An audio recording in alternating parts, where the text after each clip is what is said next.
Hey everybody, a little bit late tonight getting going. Waiting on a few people to get in here. My co-host tonight, Travis, will be joining me here in a second. As soon as he comes on, I'll add him in. It's been kind of a long day today. Was fortunate enough to attend a veterans veterans veterans recognition deal this morning. I'm going to bring Travis on right now.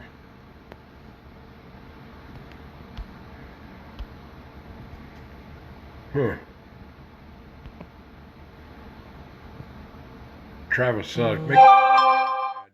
Okay.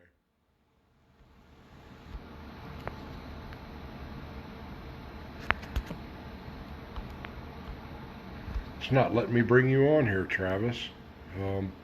Let's I'm gonna stop this thing and try it again. I see he's here, he's watching, but it won't let me bring him on for some reason. I don't know. There we go. Now Travis is coming in with me.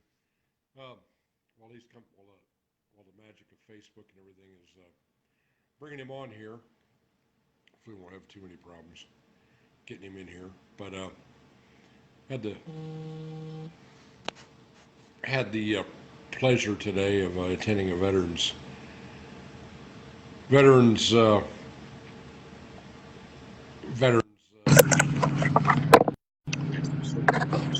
Hello.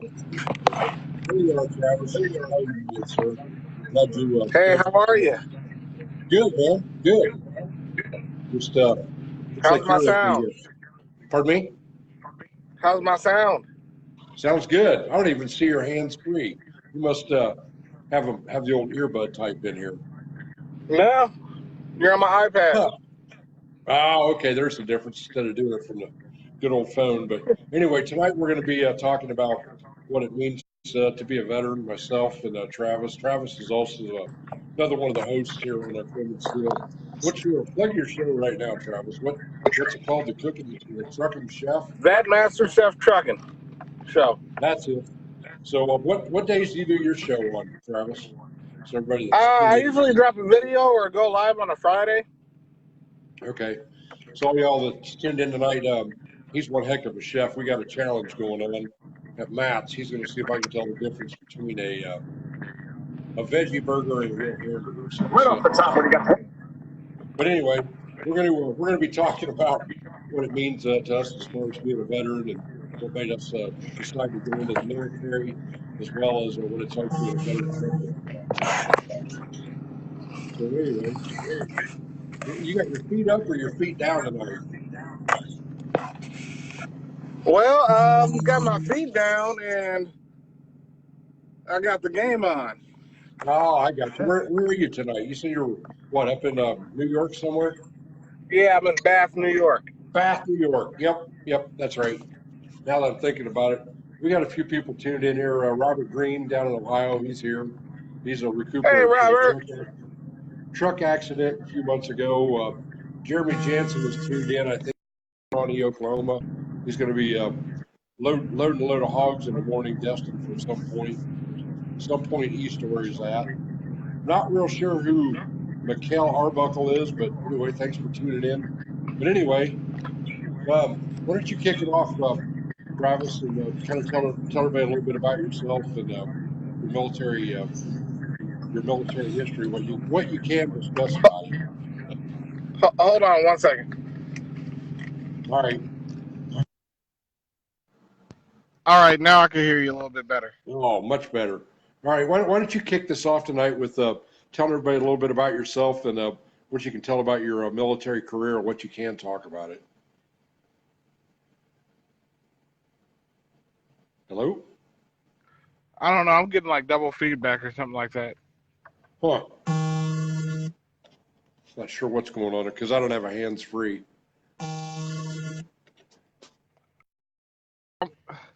Hold on. Right. Well, anyway, while Travis is getting himself straightened out there, I served in the Air Force from 1983 to 2003. It was 13 years of active duty, and then finished out my time in the Ohio International Hey, Guard. invite me again. All right. We'll try this again. Get Travis in here again. Gonna have to wait for it to. If you can hear me, Travis, make a comment again, and I'll add you back in that you're here, or whenever you come back in. But anyway, for those of you that don't know anything about my past, I was saying, I was active duty from 83 to 2003, retired in 2003 from the Ohio International Guard.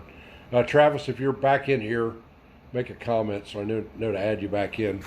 I was stationed in Germany, then I ended up in Washington, D.C. for about 7 years in a plainclothes job. It was an honor to have served with a lot of other guys at White House Communications Agency. Travis, go ahead and comment that you're back. But anyway, going back to what I was saying, let's see here. There we go. Travis back in. All right, I got you again, Travis. You're coming back in. I spent 7 years in Washington, D.C. at Communications Agency, communications guy. In a joint service assignment, we provided communication support to the president, staff, vice president, so I got to travel quite a bit. I was fortunate enough to actually be assigned to the organization during the tail end of Ronald Reagan's administration. All of that, of course, in the beginning of the Clintons. I left there in 1994, went to Wright-Patterson Air Force Base, and then I left there not long after the Dayton Peace Accords and the Bosnia peace talks. Went into a combat comm unit that provided tactical communications support all over the world at the drop of a hat. So kind of a whirlwind of what I did. Travis, is there feedback gone now? Yeah, feedback's gone. All right, now back to what I was saying. I kind of gave everybody a rundown of what my military career was. If you would, kind of tell everybody what you can talk about with your military career, your background, and kind of how you ended up where you did. All right, what I can talk about is, hey, let's see, I started back out in 2007 as active, and I swapped over to reserve back in 2013, and I got out, yeah. All right, so I was a vehicle operator, and which is logistics, if anyone didn't know.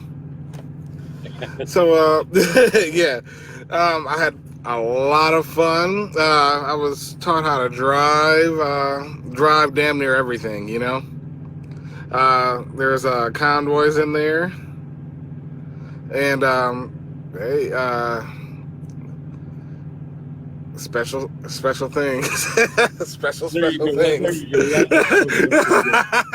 Nothing like being a lost child who can't talk about things that you really did. But anyway, what T1 operator status. T1 operator status. What was your most memorable assignment or deployment that sticks in your mind? Well, you know what? It wasn't an assignment, but some memorable people.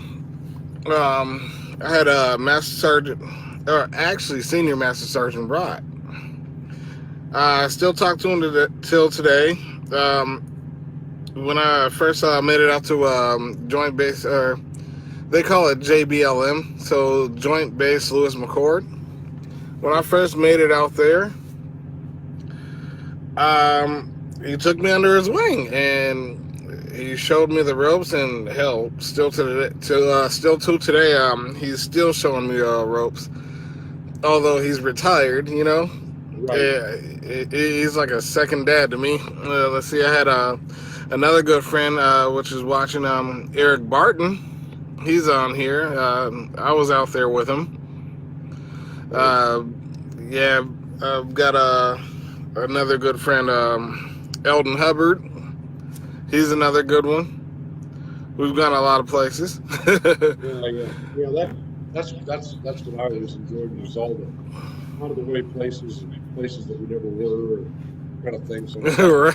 it, Oh yeah. the brotherhood that's formed, I mean, it's amazing how that brotherhood carries on through your military career. I Oh didn't yes, get it is. to like that. We're still mentors today, and I kind of look at it the same way today. And I mean, that's kind of what carries over into trucking. That, those of us that have been out here for a while, we should try to be mentors to the other guys that are up and coming. Doesn't matter about age or whatever. The brotherhood out here in the trucking industry is really no different than what it was in the military. I don't think. All right. Exactly. Well, man, So what do you miss what do you miss from your military career? the travel. You're doing it. You're still doing it. Exotic travel. That's it. I miss handling some certain items. Yeah, I understand that. Yeah, I'll never forget my first my first one of my first deployments overseas. I think I was in Africa or something like that. Jumped in Deja booty. yeah, that's remind me of Djibouti. I got to tell you something tomorrow when we're not on the air. It was hilarious. But anyway, one of these goofy things that just pops into mind. You talk about memorable places. Jumped in a truck. I can't remember what two-bit country it was. But anyway, jumped in a truck, and that's when I realized, wait a minute, this is a right-hand drive, not a left-hand drive. I'm not supposed to be where I was. It was quite humorous. The guy goes, well, looks like I got a driver today. I said, man, I'll be so confused. There won't be a transmission left in this truck or anything. Tried to shift it left-handed. It was like, we got out in the country kind of out where it was where I couldn't do too much damage. I never did get myself coordinated enough to shift with that left hand. It just did not seem right at all. Hell, that's what they taught me how to do. They taught me how to drive any damn thing. Yeah, that's what I'm saying. I had to still teach myself on that little experience. When I was stuck out in California the other week, or a couple of weeks ago, the damn wrecker driver dropped my truck off the wrecker when he was picking it up. I told him to move the hell out. I told him to move the hell out of the way and let me do it. He was like, "How do you know how to do it?" I said, "I'm in the Air Force. I know how to do all this shit." Excuse my language. That's all good. That's all good. Yep. Oh yeah. Good times. The brotherhood that's out here today. I mean, you and I really never got to know each other until a few days ago. And it was like, wow. Right. I'm like another guy from the Air Force. All right. Yeah, there we go. Yeah, another warped individual. You're right. But I'm sorry you're stuck up in Bath, but I guess there's worse places. But at least there's facilities there. Put it that way. Traveling up there. You know what? I can't see a damn thing outside of my windows because I've got my curtains. But my APU is blasting with all this heat, and I've got a big old pot of rice with a pot roast in it too. I'm pretty happy. And then I've got the game going. Hey, I'm living a life out here. That's all you need. Huh? Oh, wait. Oh, I've got the Sega Genesis with 40 games. Or no, 42 games. Oh, okay. Yeah, the wife stole my PlayStation 4. Her and Travis Jr. like to play Fortnite. I got you. So where are you headed to? What you going about tomorrow? You know yet? I'm actually headed to southeastern Massachusetts, and then I'll be headed back to Chicago, and then I don't know where I'll probably either go to Vegas or Kent, Washington. There you go back out there instead of these East Coast Yankees. Well, see, I live in Fulton, Illinois, which is like 30 minutes from Walcott, Iowa. Right. So, I got the best of both worlds being smack dab in the middle. I can go east or west. It don't matter to me. 3 days either way, it's a round trip. There you go. I got to give a shout out actually just to Melissa. I have to. Hopefully Nick's listening right now too. Let's be on the rolling down the road. Melissa and Nick, they run together at Wilford Steelman out of Springfield, Missouri. Actually, their other half, Nick and I, we were involved in a deal with Tony Justice out at the Trucker Jamboree. For those of you that aren't familiar with Tony Justice, you might check his music out. He's got a really good patriotic truck driving veteran song called Star Stripes and White Lines.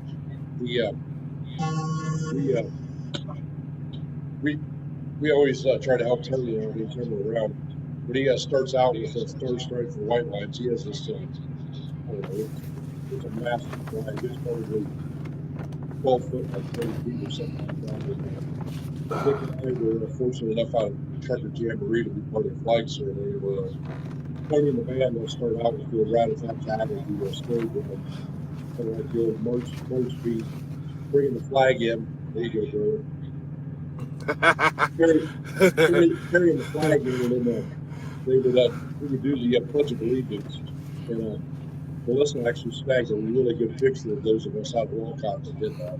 It was all veterans involved in that. So it's a pretty moving moment, to have those stars and stripes out there and everything it stands for those of us that are veterans. I mean, it means a lot for everybody in this country, but especially for veterans. I mean, we're willing to carry the flag in the battle, and we're also willing to be voluntarily be brought home under that flag. But that's what it took to, not just for the country to bring notoriety to ourselves, but also to the love of those that we left behind and continue this lifestyle. Big shout out to all the veterans of the United States today, and actually veterans of all of our allies too. Because I know we've got people that tune in here in film and steel that are from Australia, from Europe, everything else. Brothers that aren't necessarily Americans, but are allied friends that we've fought beside too. So shout out to all veterans all over the world. Friend or foe, anybody's willing to lay down their life in the country is worth the salute. So my question is, do you miss it? Days like today, we did, because there's that common bond, and I was really fortunate, kind of like yourself, was involved in a joint services assignment when I was in Washington. So that was part of the reason why we didn't wear uniforms. We didn't address anybody by rank. It was usually missed.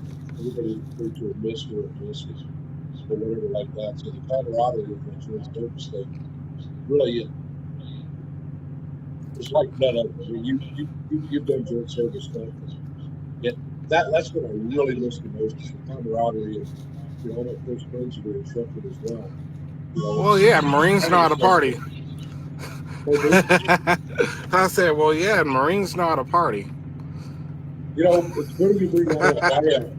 I used to travel with a Marine security detachment. Usually when they were with me involved 8 Marines and 12, that would be a team, 4 to 8 of them. I put it that way, was some of the things I was involved with. It was so funny because these guys, they were all like 3s and 4s. They're like, oh, well, Sergeant Novak, he's been with the 4. We'll just hang with him when we were off duty like that. It was pretty bad when you have a reputation of being the guy. You're on a trip, find him. They'll find a good time, and if not, then he's trying to work with them. Well, you know what? It's when they find out that the guy from the Air Force can handle a weapon way better than a Marine can. Yeah, the employees that some people got to play with the other branches were allowed to because of restrictions. This is a great thing. Oh, yeah. So, what was one of your favorite places? Or least favorite places to be PCS2? Well, I was assigned to Germany for 3 years. That was a great time. That was back in 1987 when I was stationed in D.C. I just think that I was the right path. But deployment-wise, I mean, that's what I did most of the time. In that 7-year period that I was in D.C., it would be anywhere from 3 days to a month. We'd be deployed somewhere. Probably like two most memorable places being referred to. But this wasn't show, wasn't a hall, or that probably less than from the area. A good opportunity to go to the future. Would be I think we've been in for one more. Well, it was on our way to Buenos Aires, Argentina. We spent a lifetime one night in New City of Brazil. I think it was Oh, see, my favorite base was Nellis. close to both. Nellis Air Force Base was a favorite because of Las Vegas. That's right. Yeah, when I was stationed in um, Germany, it was great. I loved it in Germany. I was there on a 2 year assignment, decided to hmm stay for a third year, volunteered to extend for another year. And the good part about that was I could be at home. Amsterdam was about a 4 or 5 hour drive away. Could be in hmm Austin, Switzerland for 3 to 4 hours. So I always made the most of it. That's where a lot of memories are made. Things flying off your car at 20 plus miles an hour. You lose 3 sets of keys on the autobahn and so, well, I'm not going back to get those. The little things like that make it memorable. But probably the most memorable was on that trip I made to Holland. I had friends outside of Amsterdam, so we drove there and stayed and another truck ride there in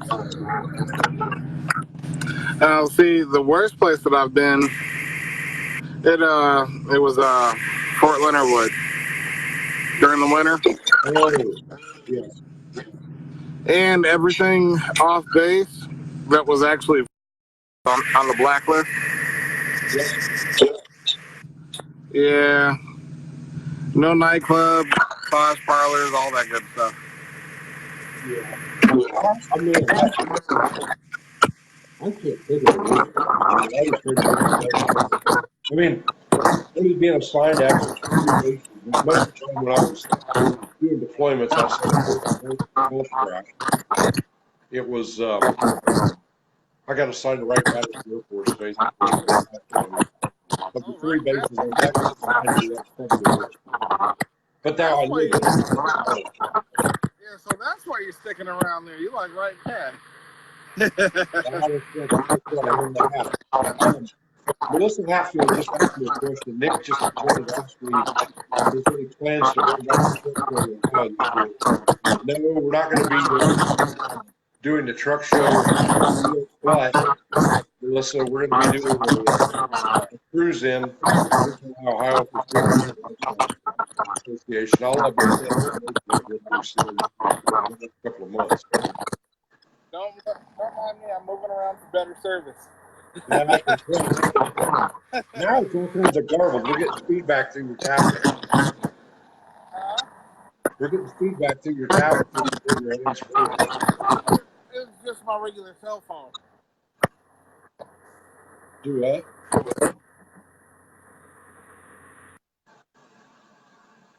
It was just connected to my cell phone.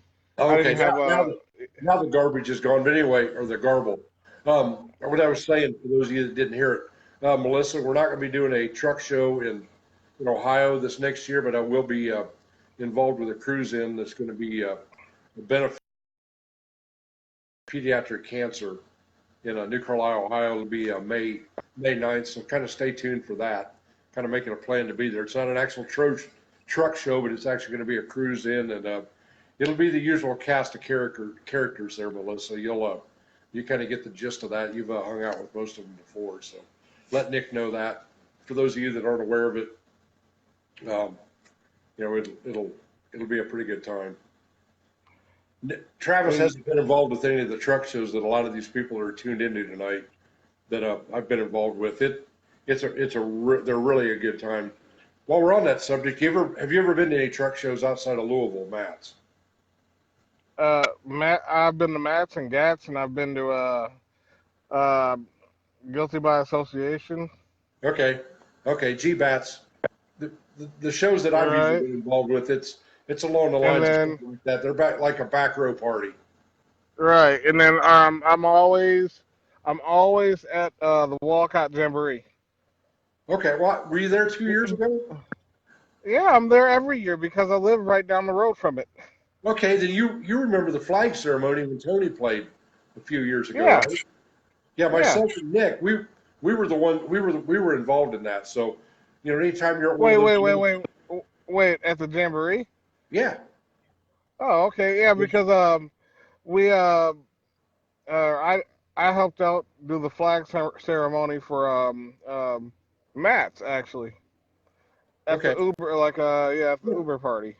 yeah, yeah. So you remember the one with the big flag that they did at the jamboree that year when Tony played? Right, Yeah, right. it's so cool as you know then to be involved in something like that, especially when you do the big flag and then we fold it versus just Oh carrying the yeah, flag in and walking out. I think it really adds a lot more to it. it does. And actually, the first time Tony did that was at the truck show in Ohio. Um, in Ohio, it was 3 years ago. Mhm. We were going to hang the American flag up from the back of the stage. Well, we couldn't get it hung up because the stage was already set up. So Tony's Right. wife said, "Well, hey, better yet, why don't we get a group of veterans and walk it in front of the stage?" And it turned out so cool. You couldn't even it'll never be duplicated what we did there because the lights on the back of the stage were red, white, and blue behind it, and the red, white, Oh, and that's blue perfect.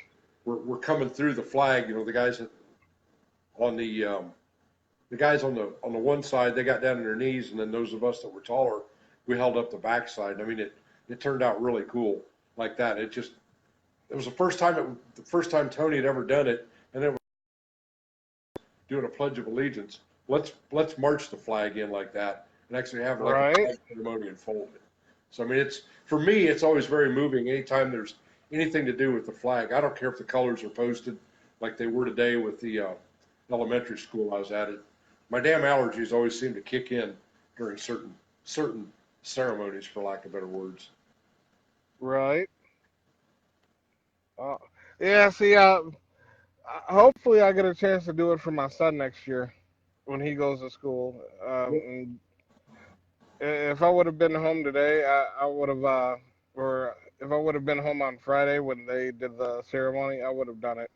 Yep, it's it's so worth it, to hear these kids get up and read what Veterans Day means to them or whatever. I mean, the innocence of a child, a second, third, fourth grader doing that kind of stuff.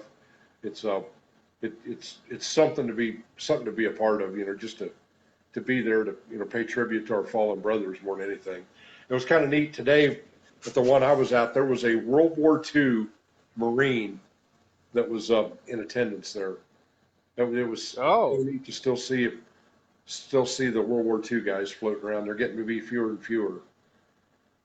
So I'm starting to feel like one of the old guys when I go to one of these things now. really?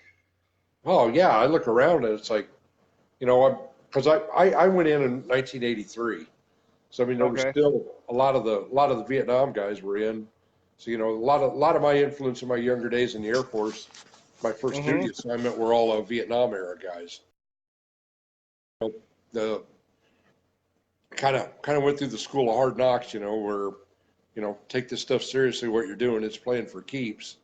And then Oh yeah. fast forward to my about I don't know, it was probably in 1999 the guard unit I was in. A lot of guys would pop off, and it's like, oh man, you're deploying with Master Sergeant Novak.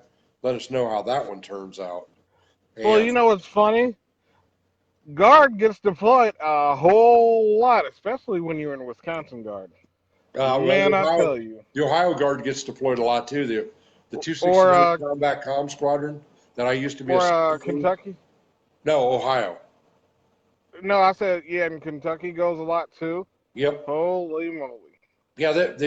the old unit I was in, they have always got at least 5 to 10 people out of that unit deployed at all times Mhm. in tactical comms. In fact, they when the hurricane hit Puerto Rico, they Mhm. deployed down there after the first one, and all the rest of the guardsmen that were down there when the second hurricane come through, Mhm. they unasked. They all bugged out. The guys from my unit actually stayed there to keep comms up.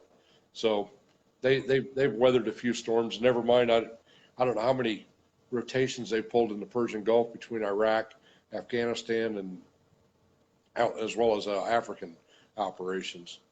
Right. So Yeah. I wonder why. Never mind. I No, was what? gonna say, Columbia would be nice. Columbia? Yeah, Columbia would be nice. Well, it's nice. It's a nice area. Yep. Uh, Yeah, I think one of the biggest hellholes I probably went to was Chile. Was down there for a month back in the mm, in the late 80s. Well, I think it was 1990, as a matter of fact, because that was a week after my daughter was born. We deployed down there for a month. That flat out sucked. I ended up with dysentery while I was there, and that is miserable when you get that. yeah, I bet. So, is what it is. It's like, yeah, I bet it is. And there ain't no pill's going to cure that problem. That's just got to work its way out, for lack of better words. Sounds like an ex-wife. I believe those alone. I'm not going to badge you. You never know. Mine might be tuned in. I don't know. So, Oh man. well, let Well, me ask you yeah. something. With Uh-huh. your years in the Air Force, if you had the opportunity or was forced to do it again, would you be willing to do it?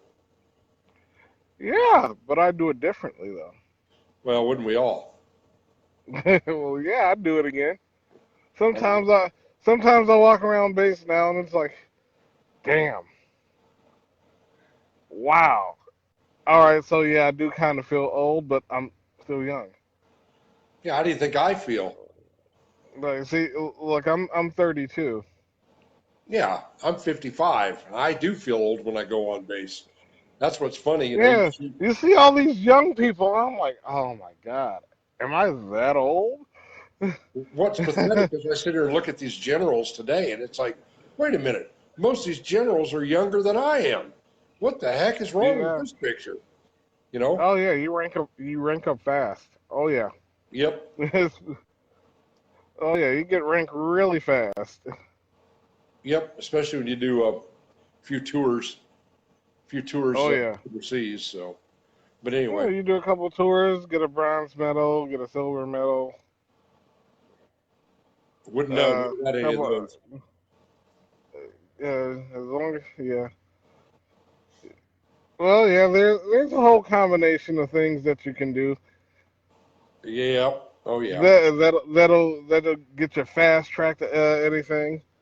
You know, Uh-huh. You know what? I wanted to cross train to be a pilot. Why didn't you? I don't know. I don't know, but I did go to flight school though Uh-huh. on my own time. There you go. I could have seen you being a C-130 pilot. I think that would have been a good mix for you. I think I would rather fly a C-5 or a C-17 Globemaster. No, man. I got a You friend know that got why? why? Those are the guys that get the commercial jobs. No, that's not necessarily true. I've got a really good friend.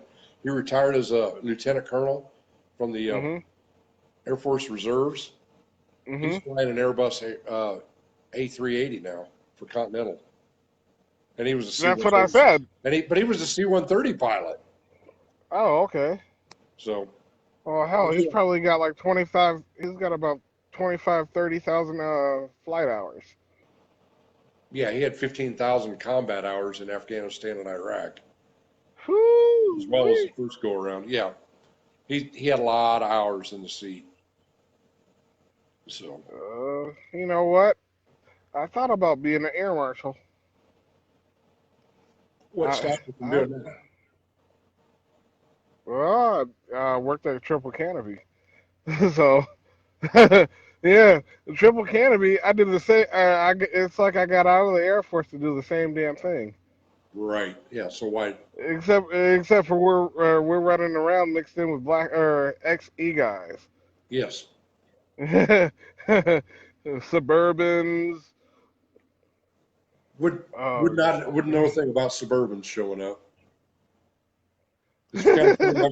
I've got some friends. PSD. Go Yeah, ahead. PSD details.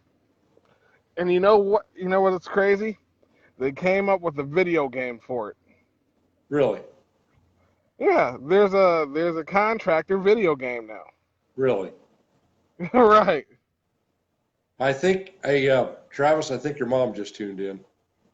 Oh yeah, yeah. That's mom number two. Oh, that's your backup mom. I got you.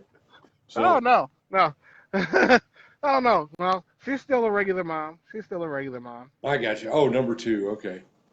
Yeah. Well, I have had a really, really long day. I hate to cut Hi, this short, mom. but I want to thank you guys, everybody, for tuning in.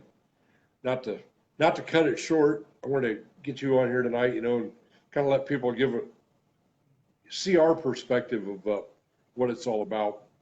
What, what's your perspective on going from the military into trucking? Give me your Pays better. perspective on similarities and differences. Well, the pay's better. Uh, the hurry up and wait, still the same. Yep. Uh, oh yeah, inspections. Yeah. Well, you Once know again, what? that's the same. Yeah, it's like we're going by government rules. You do something wrong and it could cost you your job, like literally. Or you do something wrong and you can kill yourself or other people. So we got to be super careful on what we're doing. Yep. It's a good Uh, perspective. I never really thought about it like that on the inspection side of it. I guess that's right, you why got to pay. I guess that's why veterans don't sweat it when the man with the badge and the scale master pull you around back. It's like, all right, they can't kill me. Right, They might make you sit for 10 hours, but they ain't going to kill you. They can't touch you. right, right. Yeah. Oh yeah, I guess that's our new words of wisdom. Hey, what are they going to do to you? The worst they're going to do is park you. yeah. We can't do a damn thing about it. Yeah. There you go, guys. Oh. Those of you that are still tuned in, remember that next time DOT stops you, trooper stops you, just roll with it. Worst they're going to do is give Hmm. you a piece of paper, good or bad. You know, you know what? It does help if they can smell the food cooking. They can Yeah, smell they it get. and listen to you. Hey, I got a sticker. I got a sticker from a level one. He said, I'll give you, your truck looks pretty damn nice, and the trailer does too. How about, you give me what's in that Instant Pot, and I'll give you a sticker. I said, a sticker? He said, yeah. I was like, all right. He was, I was like, huh, you must, I was like, you can smell it, huh? He's like, yeah, you're smelling up the garage. I've got to get some. All righty. Well, So, that's a good one. So, all right. Well, everybody tune in on Friday to Travis's show. You might learn how to cook something there in the truck or on the road or whatever. And I will be back sometime next week, typically on Mondays. Kind of got delayed tonight. I got a late start because of the veterans program I went to, and I had some stops I needed to make. And yep, they walked off again, surprisingly. They're all tucked in the barn, feeding water. Go back at it again tomorrow. Hammer down. So, well, I'm hungry, so all right, I'm gonna well, we'll need let you one. go, Travis. Thanks a lot for joining me tonight. All right, thanks. Happy Veterans Day to you and Happy, everybody who's tuned in tonight. all right, happy Veterans Day, and happy Veterans Day to everybody else. Take care, brother. We'll see you. All right, bye. Yeah, bye.